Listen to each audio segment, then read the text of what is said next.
I'll say the unity prayer. Okay.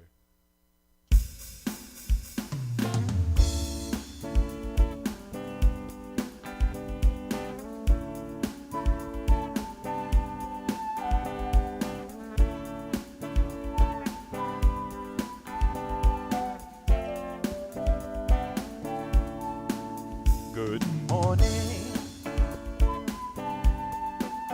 Good morning. Good morning. Good morning, my friends. God's blessings upon you. Let's praise the Lord together, my friends. We have all awakened in God's shelter. Now we've come to praise His name together. Good morning. Good morning. Good morning. Good morning. Good morning. Good morning. my Good morning, my friends. friends. Good morning. Good morning. Good morning. Good morning. Good morning, Good morning, my friend. my friends. Good morning. Good morning.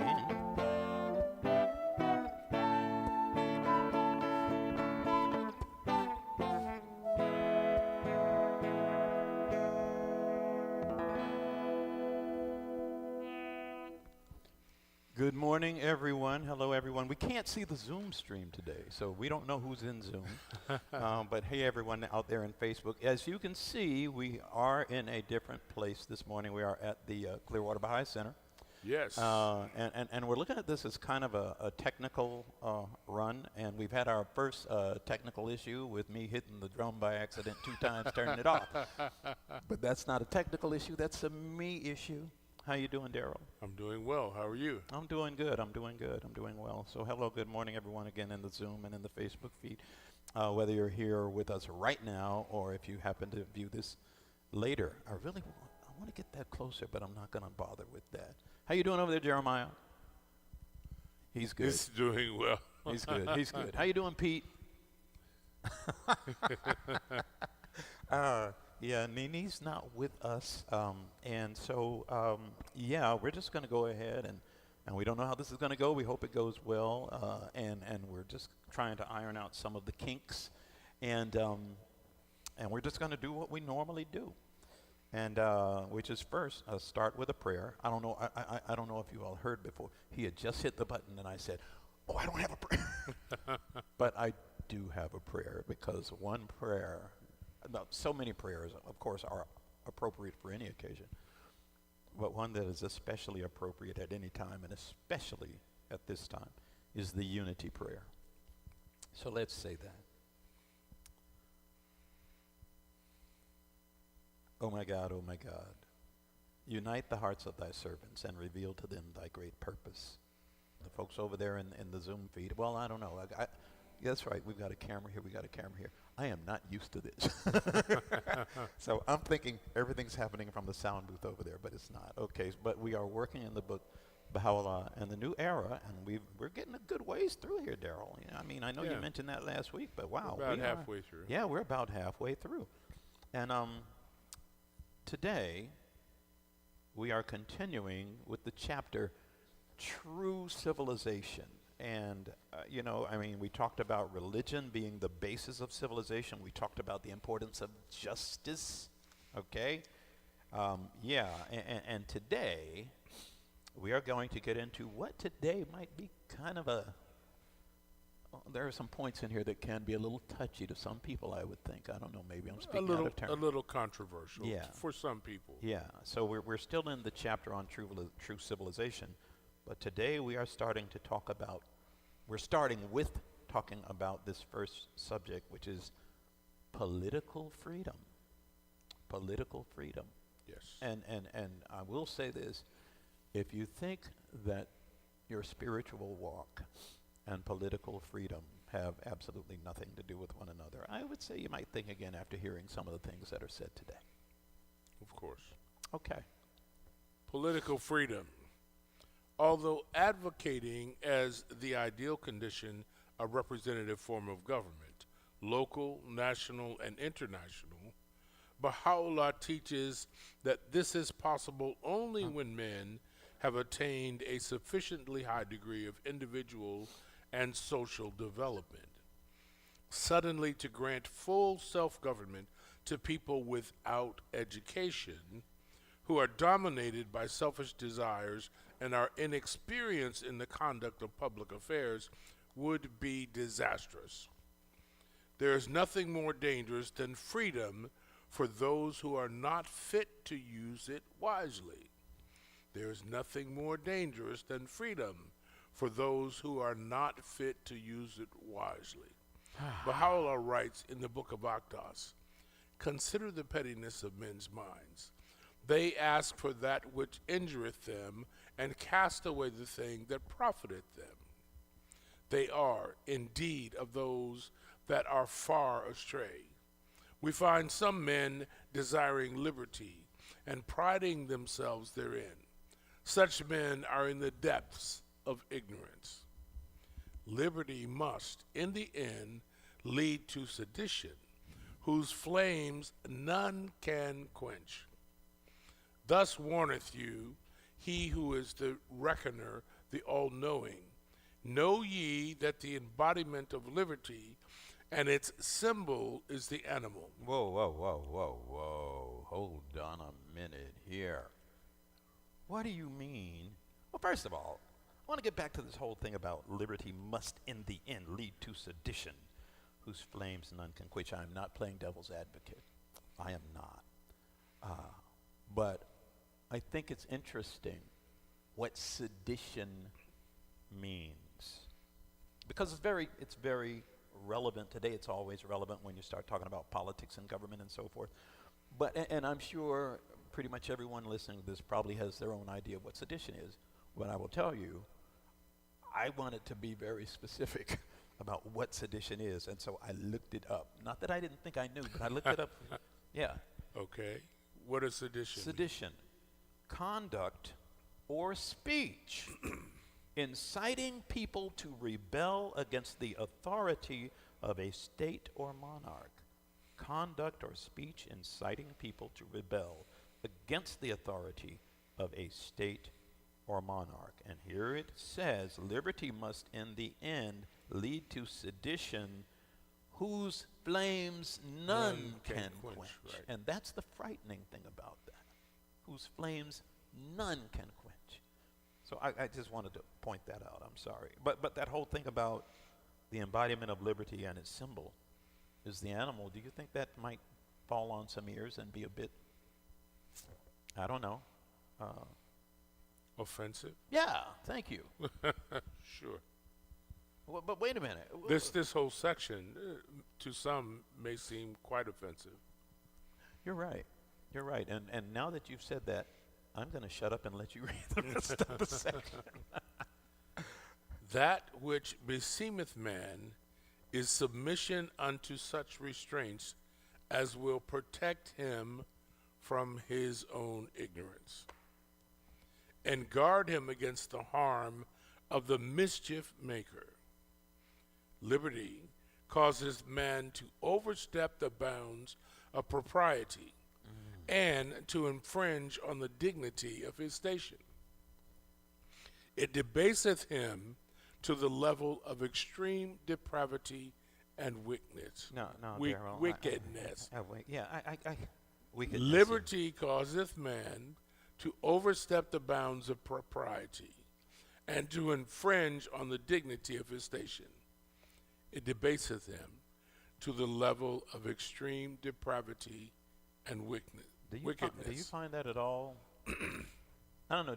Is that a statement that you think you can say to just about anyone and not ruffle some feathers? Oh, definitely going to ruffle some feathers. So, I don't know. Again, I could spend all day picking this apart. I won't. It really is pretty straightforward, and I think that's part of what I'm struggling with. The fact that it is so absolute and straightforward, saying basically there's some such thing as too much freedom. Absolutely. There's some such thing as too much freedom, too much liberty, and if taken too far, it causes man to overstep the bounds of propriety and to infringe on the dignity of his station. It debaseth him to the level of extreme depravity and wickedness. It says at the earlier in that, so know ye that the embodiment of liberty and its symbol Is the animal. is the animal. That's right. This next statement that you're about to read, just go ahead. The offensiveness continues. Let's just say that. Regard men as a flock of sheep that need a shepherd for their protection. Regard men as a flock of sheep that need a shepherd for their protection. This verily is the truth, the certain truth. We approve of liberty in certain circumstances and refuse to sanction it in others. We verily are the all-knowing. If you don't mind, we might get through a page and a half today, also maybe a little more than. But, again, coming from the Christian tradition and still being very much in love with Jesus Christ as a manifestation of God, I think about how often it is pointed out that one of the things that Jesus said is, I am the good shepherd. Right. I always, and this is just me, this is just a personal statement, I always thought of that idea of the shepherd as protecting the flock from outside dangers. From outside dangers, from the wolves out there and so forth. But, and I'm not saying that does not apply, it certainly does, but it says, if you remember where you said earlier, what is it? Now I can't find it. Oh, yeah. That which beseemeth man is submission unto such restraints as will protect him from his own ignorance. Right. So that shepherd that we are just told we are in need of, that's part of the protection. Absolutely. Protecting us from our own ignorance. So that says the shepherd is also responsible for any internal dangers as well.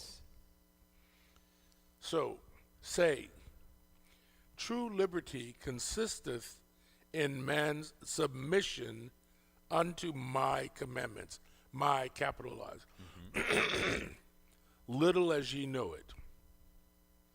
True liberty consisteth in man's submission to my commandments, little as ye know it. Were men to observe that which we have sent down unto them from heaven of revelation, they would of a certainty attain unto perfect liberty. Happy is the man that hath apprehended the purpose of God in whatever he hath revealed from the heaven of his will, that pervadeth all created things. Say, the liberty that profiteth you is to be found nowhere except in complete servitude unto God, the eternal truth. Whoso hath tasted of its sweetness will refuse to barter it for all the dominion of earth and heaven. Wow. I mean, think about what that's saying, too. And again, I think about those periods in my life when I was kind of living without limitations, shall we say. Good morning. We have someone that just walked in. Good to have you here, Mike. We're glad you're here. But the idea of living without constraint, living without limits, which often sounds really, really good until you experience the consequences that can often come with that. Sure. And so, again, that liberty that profiteth you is to be found nowhere except in complete servitude unto God, the eternal truth. And his commandments. Yes, yes. And whoso hath tasted of its sweetness. Think about that. The idea of that kind of liberty, that servitude being sweet. Whoso hath tasted of its sweetness will refuse to barter it for all the dominion of heaven and earth, of earth and heaven. That's from the Kitabi Akdas, by the way. Excuse me. For improving, excuse me, for improving the condition of backward races and nations, the divine teachings are the sovereign remedy. When both people and statesmen learn and adopt these teachings, the nations will be freed from all their bonds. This goes on to talk about rulers and subjects. Baha'u'llah forbids any tyranny and oppression in the most emphatic terms. In hidden words, he writes, O oppressors on earth, withdraw your hands from tyranny, for I have pledged myself not to forgive any man's injustice.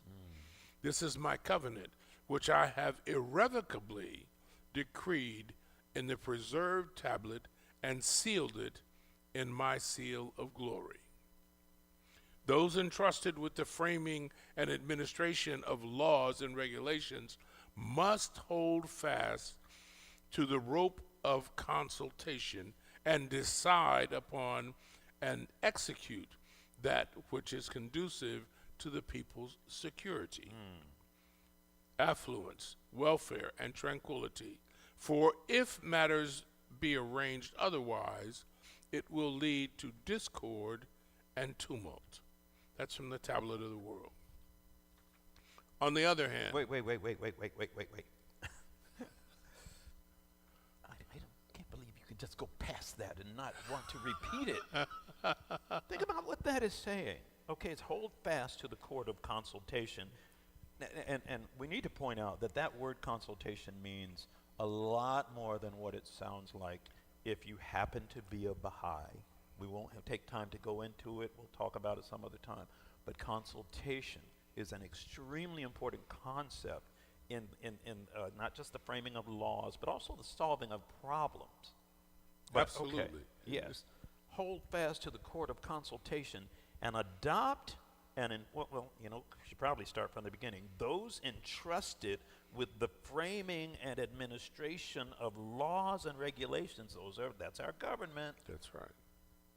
Our politicians, our, even local leaders and so forth, must hold fast to the court of consultation and adopt and enforce that which is conducive, and my words are different here, they mean the same thing, but this is the part, conducive to the security, prosperity, wealth, and tranquility of the people.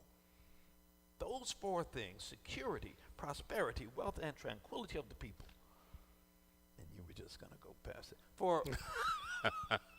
For were any measure than this, if we tried anything else, for were any measure than this to be adopted, it could not but result in chaos and commotion.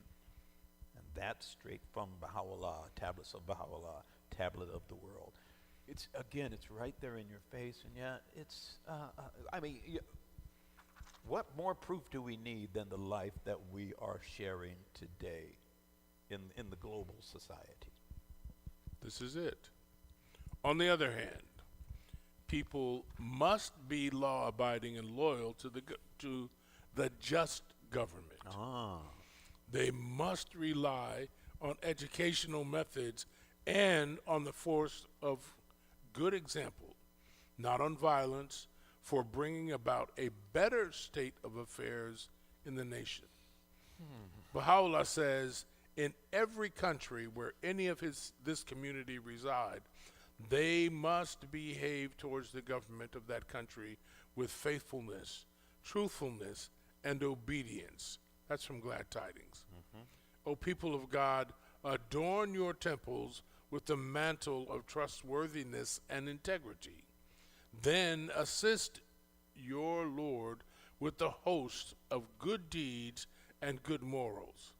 Verily, we have forbidden you sedition and strife. In my books, epistles, in my writings and tablets, and by this we have desired only your loftiness and exaltation. Wow.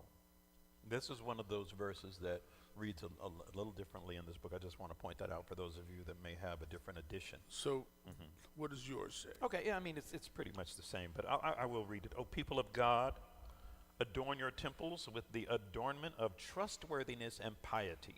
I like your word better. Yeah, But mine is trustworthiness integrity. and piety. Help then your Lord with the hosts of goodly deeds and a praiseworthy character. We have forbidden you dissension and conflict in my books and my scriptures and my scrolls and my tablets, and have wished thereby not else save your exaltation, to exalt you, exaltation and advancement. So, I mean, that's what God wants for us. That's what He, if that's what the manifestation of God is trying to lead us to. But we have to follow these standards. Absolutely. So it goes on to talk about appointment and promotion. In making appointments, the only criterion must be fitness for the position. In making appointments, the only criterion must be fitness for the position. That sounds like a bumper sticker. It does. Before this paramount consideration, all others, such as seniority, social or financial status, family connection, or personal friendship, must give way. Wow. Baha'u'llah says in the tablet of Ishrakat, the fifth Ishraq, effulgence, is the knowledge by governments of the condition of the governed, and the conferring of ranks according to desert and merit. Regard to this matter is strictly enjoined upon every chief and ruler, and happily traitors may usurp the positions of trustworthy men, nor spoilers occupy the seats of guardians. Okay, before you continue, I do need to read that in this edition. I think this is a little, I don't know about clearer, but I think that's the only word that comes to mind. Governments should fully acquaint themselves with the conditions of those they govern, and confer upon them positions according to desert and merit. Do they really deserve this position? Do they have merit that says this is right for them? It is enjoined upon every ruler and sovereign to consider this matter with the utmost care, that the traitor, Traitor, it is enjoined upon every ruler and sovereign to consider this matter with the utmost care, that the traitor may not usurp the position of the faithful, nor the despoiler rule in the place of the trustworthy. Let's close the book. I think we should stop right there. Stop right there. No, I'm kidding, but it's just that this is so. I'm sorry. I said a few weeks ago I was going to stop with my silliness, but it's just it's a reflex. I'm sorry. It's just that this is so spot on. It is so needed. It needs but little consideration to show that when this principle becomes generally accepted and acted upon, the transformation of our social life will be astounding. When each individual is given the position for which his talents and capabilities specially fit him, he will be able to put his heart into his work and become an artist in his profession with incalculable benefit to himself and the rest of the world. Yes. Incalculable benefit to himself and the rest of the world. There's no period after himself. That's right. And you see, you're putting your book down. This is one of those rare occasions where we do a song that is not something that we ourselves have written. This is actually a song by Dan Seals, very well known in Baha'i circles and very appropriate in today's world, even though it was written, what was it, back in the 70s? Yeah. Yeah. Let me put this over there. Thank you. Okay.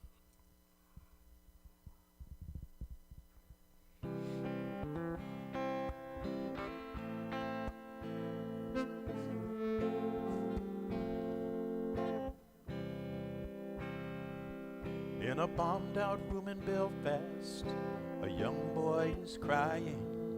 He's alone and he don't understand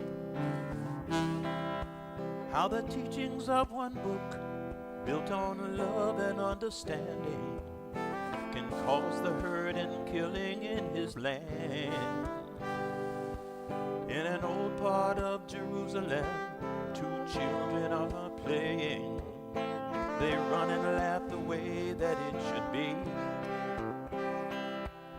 But one will wear the star and one will wear the crescent. They'll grow up and change from friends to enemies, but we are one. Flowers of a one garden, we're one. Leaves of one tree, let the walls come down and stand here together. We are one family. In a Pakistani village, a young boy on crutches takes a fall and lies helplessly there. And he holds out his hand, but no one will take it. They won't touch him or the clothes that he wears. On a side street in Selma, a black child is sitting in a squad car protected from the whites, 'cause they're burning a cross to send her a message, and you can see the fear in her eyes, but we are one. Flowers of a one garden, we're one. Leaves of a one tree, let the walls come down and stand here together. We are one family. Ponder in our hearts how we were all created from the same dust, the same dust. Search and we will find that spirit of the ages come to find us, find us. We are one. Flowers of a one garden, we're one. Leaves of a one tree, let the walls come down and stand here together. We are one family.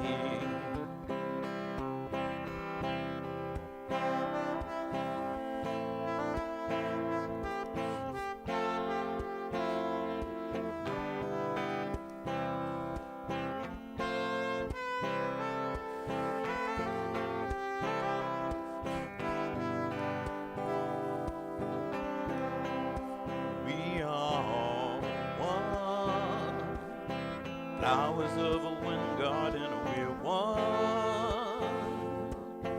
Leaves of a one tree, let the walls come down. Stand here together, we are one family. We are one family.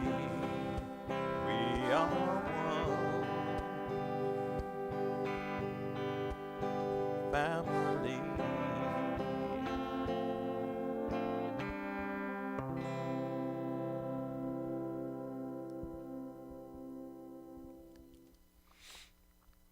That is such a All right. powerful song. This is one of those times that I almost would rather, let's just not do the song. Let's find it on YouTube and let's just play the video. But, wow. Okay. Now, again, remember, we're talking about true civilization. And this is generally the point where Darrell says, why don't you pick it up from here, Tony? Are we going to follow that same? Why don't you pick it up from here, Tony? Why, thank you, Darrell. You're quite welcome. Okay, so again, remember, we're talking about true civilization, and we've gotten all into political freedom and rulers and subjects and appointment and promotion of people to, high-ranking positions. Now we're going to talk about economic problems. The Baha'i teachings insist in the strongest terms on the need for reform in the economic relations of rich and poor. I'm going to say that again. The Baha'i teachings insist in the strongest terms on the need for reform in the economic relations of rich and poor. Abdul-Baha, the son of Baha'u'llah, Abdul-Baha says, the arrangements of the circumstances of the people must be such that poverty shall disappear, I think you should say that again. Okay. The arrangements of the circumstances of the people must be such that poverty shall disappear, that everyone, as far as possible, according to his rank and position, shall share in comfort and well-being. We see among us men who are overburdened with riches on the one hand, and on the other, those unfortunate ones who starve with nothing. Those who possess several stately palaces and those who have not where to lay their head. This condition of affairs is wrong and must be remedied. I'll read that again. This is straight from Abdul-Baha once again. This condition of affairs is wrong and must be remedied. Now, the remedy must be carefully undertaken. It cannot be done by bringing to pass absolute equality between men. Listen to that. It cannot be done by bringing to pass absolute equality between men. Equality is a chimera. It is entirely impracticable. Because it almost sounds, going in, it sounds like, oh, everybody be equal. No, equality is a chimera. It is entirely impractical. Even if equality could be achieved, it could not continue. And if its existence were possible, the whole order of the world would be destroyed. The law of order, and that is in capitals, law and order, the law of order must always obtain in the world of humanity. And I think it's important to point out here, when he talks about equality, he talks about equality in terms of economic condition. Yes. Not in terms of anything else other than that. In this I'm particular glad case. you pointed that out. We do need you to remember that, yes. The law of order must always obtain in the world of humanity. Heaven has so decreed in the creation of man. Humanity, I love this, humanity, like a great army, requires a general, captains, under-officers in their degree, and soldiers, each with their appointed duties. Degrees are absolutely necessary to ensure an orderly organization. An army could not be composed of generals alone, or of captains only, or of nothing but soldiers without anyone in authority. Certainly, some being enormously rich and others lamentably poor, an organization is necessary to control and improve this state of affairs. Oh, my Lord, let me read that again. Certainly, some being enormously rich and others lamentably poor, an organization is necessary to control and improve this state of affairs. Next sentence, not going to be popular. Of course not. It is important to limit riches as it is also of importance to limit poverty. It is important to limit riches as it is also of importance to limit poverty. Either extreme is not good. When we see poverty allowed to reach a condition of starvation, it is a sure sign that somewhere we shall find tyranny. Men must bestir themselves in this matter and no longer delay in altering. I'm kind of messing that up. Men must bestir themselves in this matter and no longer delay in altering conditions which bring the misery of grinding poverty to a very large number of people. I'm going to read that again. Men must bestir themselves in this matter and no longer delay in altering conditions which bring the misery of grinding poverty to a very large number of people. So let's think about that for a minute. Okay. If you look at the problems in today's society, how many of the problems that we at least talk about, we're trying to resolve, how many of them are related to the extremes of wealth and poverty? Oh man. There are so many social issues that are related to those two extremes that this word says that there's a solution Yeah. to those problems that we have within our means to resolve. We have within our means to resolve them. Absolutely. Absolutely. And here's proof. This next sentence, let's move on to the next unpopular statement. We're almost done here. The rich must give of their abundance. The rich must give of their abundance. They must soften their hearts and cultivate a compassionate intelligence, taking thought for those sad ones who are suffering from lack of the very necessaries of life. There must be I think you need to read that whole paragraph again. Okay. The rich must give of their abundance. They must soften their hearts and cultivate a compassionate intelligence, taking thought for those sad ones who are suffering from the lack of the very necessaries of life. Final paragraph. There must be special laws made dealing with these extremes of rich and want. The government of the countries should conform to the divine law. Divine law, each of those words begins with capitals. That is a reference to God and the manifestation of God. The government of the country should conform to the divine law, which gives equal justice to all.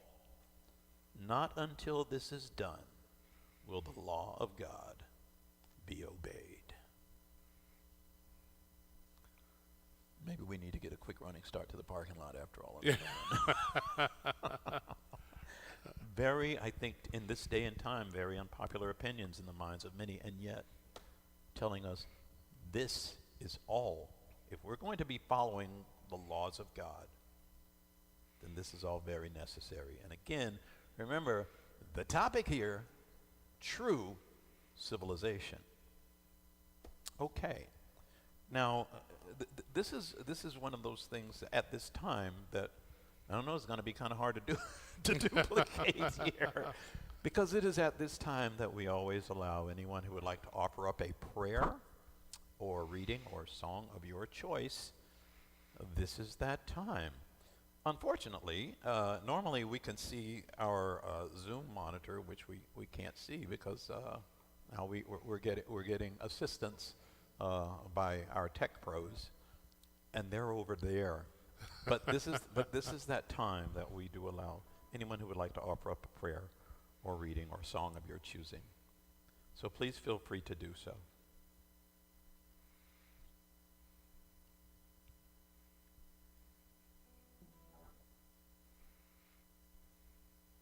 I could. Good morning.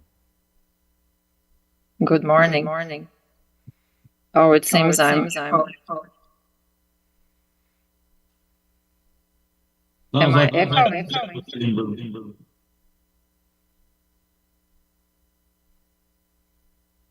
Go ahead.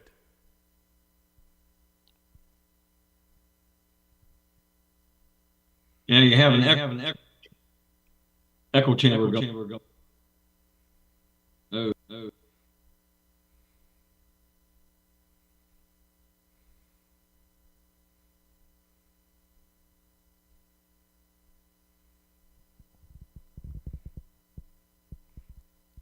Is someone speaking?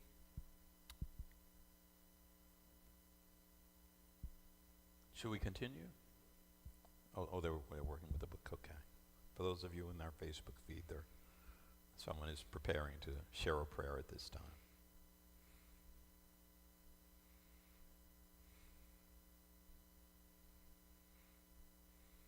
Let me try this. Intone on my. Wait a minute. Intone on my strings the verses of God that have been received by thee, as intoned by them who have drawn nigh to him, that the sweetness of thy melody may kindle thine own soul, attract the hearts of our men, who reciteth in the privacy of his chamber, the verses revealed by God, the scattering angels of the Almighty shall scatter abroad the fragrance of the words uttered by his mouth, and shall cause the heart of every righteous man to throb, though he may at first remain unaware of its effect, yet the virtue of the grace vouchsafed unto him must needs sooner or later exercise its influence upon his soul. Thus have the mysteries of the revelation of God been decreed by virtue of him, the source of power and wisdom. That sounded like Terry. Thank you, Terry. Is there anyone else who would like to share at this time?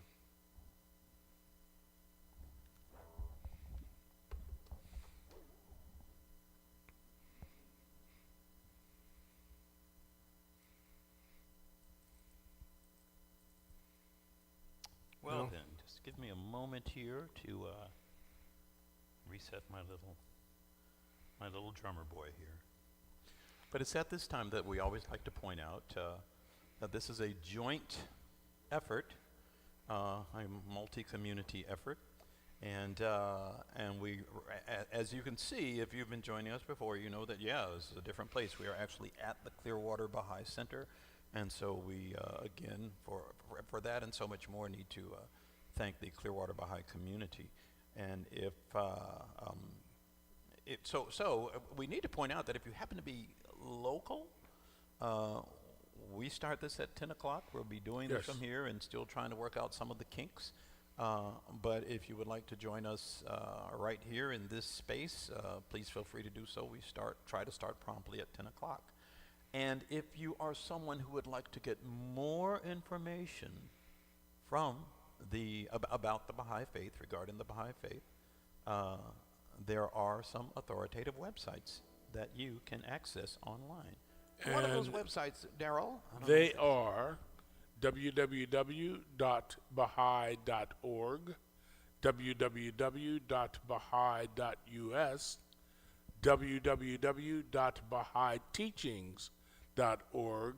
And if you happen to be in this area and would like to look on a local website, you can always go to the Clearwater Baha'is website at www.clearwaterbaha'is.org.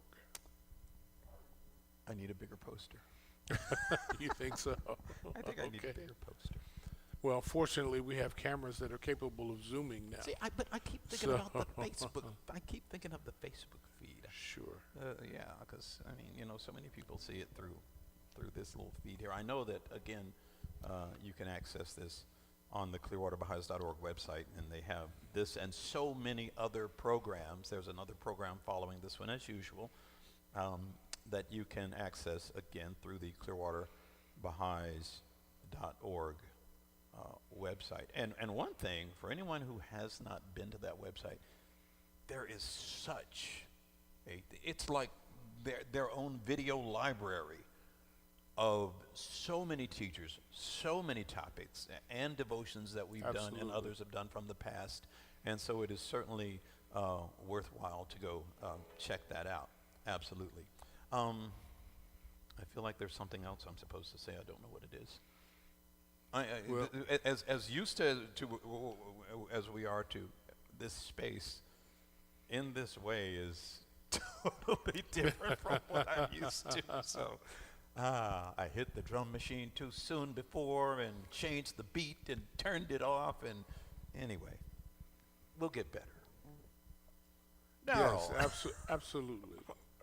Absolutely. This is the point where I say, if you happen to be one of those people in this world who is loved, then you are truly blessed. The one thing that you can do to improve conditions in your world is to share that love. It's simple, it's smart, it's the one thing that I personally know can improve conditions in the world. And we are at that stage where we absolutely need conditions in the world improved. So please share the love.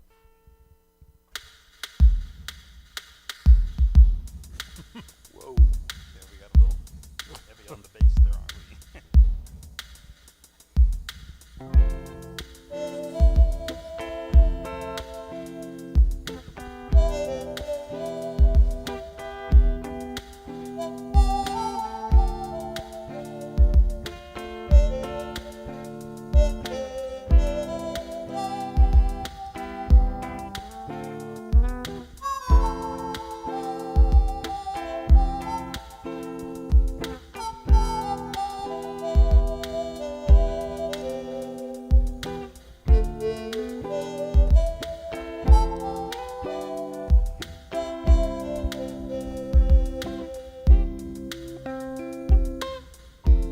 O people of justice, be as brilliant as the light, and as splendid as the fire that blazed in the burning bush.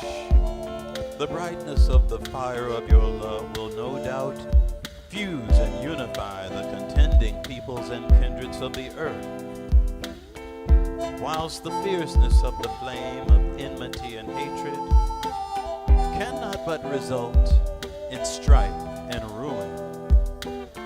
We beseech God that he may shield his creatures from the evil designs of his enemies. He verily hath power over all things. Let your vision be world embracing. Let your vision be world embracing.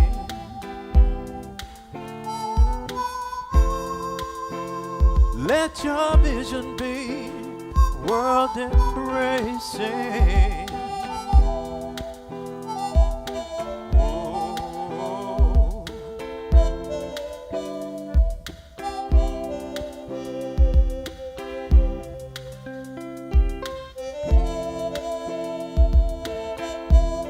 Be world embracing. Let your vision be world embracing.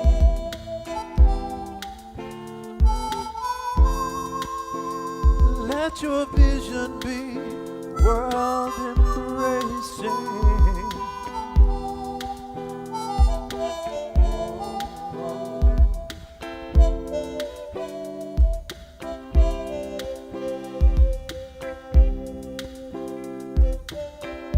Watch over yourselves,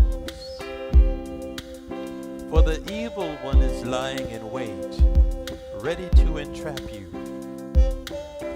Gird yourselves against his wicked devices, and led by the light of the name of the all-seeing God, make your escape from the darkness that surroundeth you. Let your vision be world-embracing, rather than confined to your own self. These are the words of Baha'u'llah. Be world embracing. Let your vision be world embracing.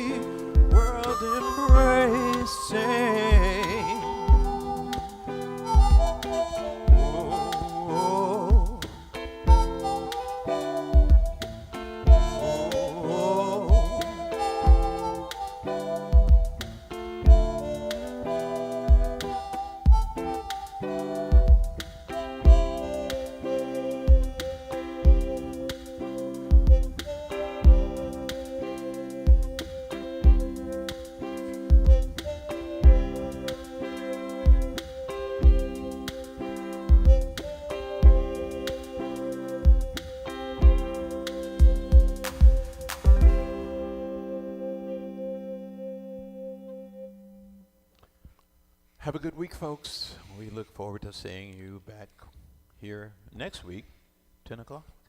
Take care. Yes, take care.